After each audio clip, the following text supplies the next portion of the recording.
Hi, in this video I want to talk to you about the dirty dozen. Not sure what that is? Please stay tuned to find out. Hi, I'm Dr. Joe with 2 Minutes to Better Health. Alright, well, the Dirty Dozen, yes, it is the name of a movie from the 1960s, but not what we're talking about today. We're talking about the Environmental Working Group puts out an annual report of the highest pesticide containing produce.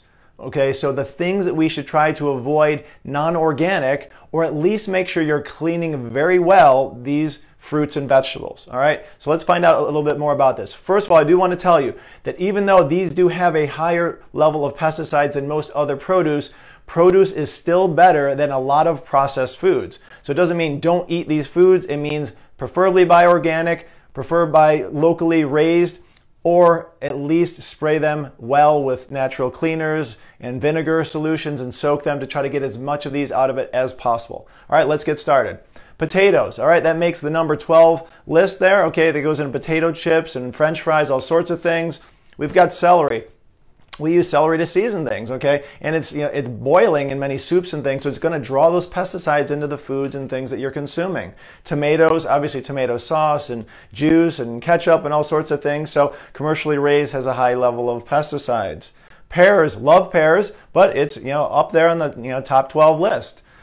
We have cherries. I love cherries, but often when you get them, if you look at them at the store, they're often, there's a residue on that. What is that residue? It's a lot of the pesticides and sprays that are used to try to keep the bugs and, critters off of those. Okay, so unfortunately, be careful with those. We have peaches, love them, very soft, fleshy fruit, so those are sprayed a lot. That's at the number 7 spot there. Number 6, grapes. You can even see on this photo, okay? Love grapes and grape juice many people like, often very sweet, high in sugar, so be careful with that. But tons and tons of pesticides and herbicides sprayed on these things, so be very cautious.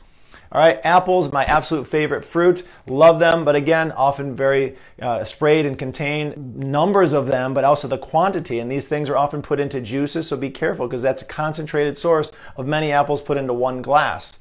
All right, so we have over here nectarines, okay? Those are also highly sprayed.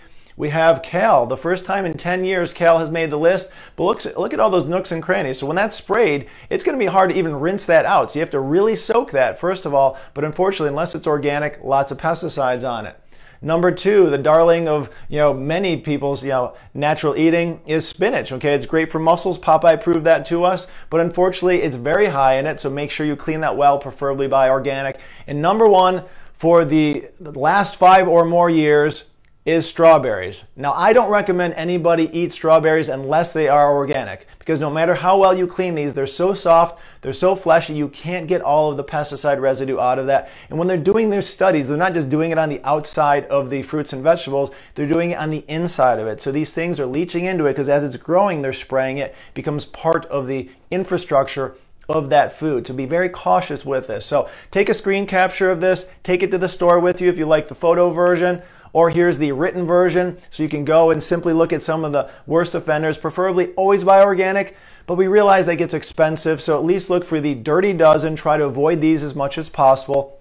And there's one final thing, that there's one natural snack to avoid for optimum health for the entire family. Either avoid this completely or definitely buy an organic version of it, because if it was on the completely, produce list of things, this would have been the number 1 offender this year above all else. So they recommended to avoid this as much as possible. That'll be in our next video. But to try to keep the generations of family healthy, happy, grandchildren, children eat these a lot. So please stay tuned for the next video. Hope you found this helpful. Please share it with others. And we look forward to seeing you tomorrow.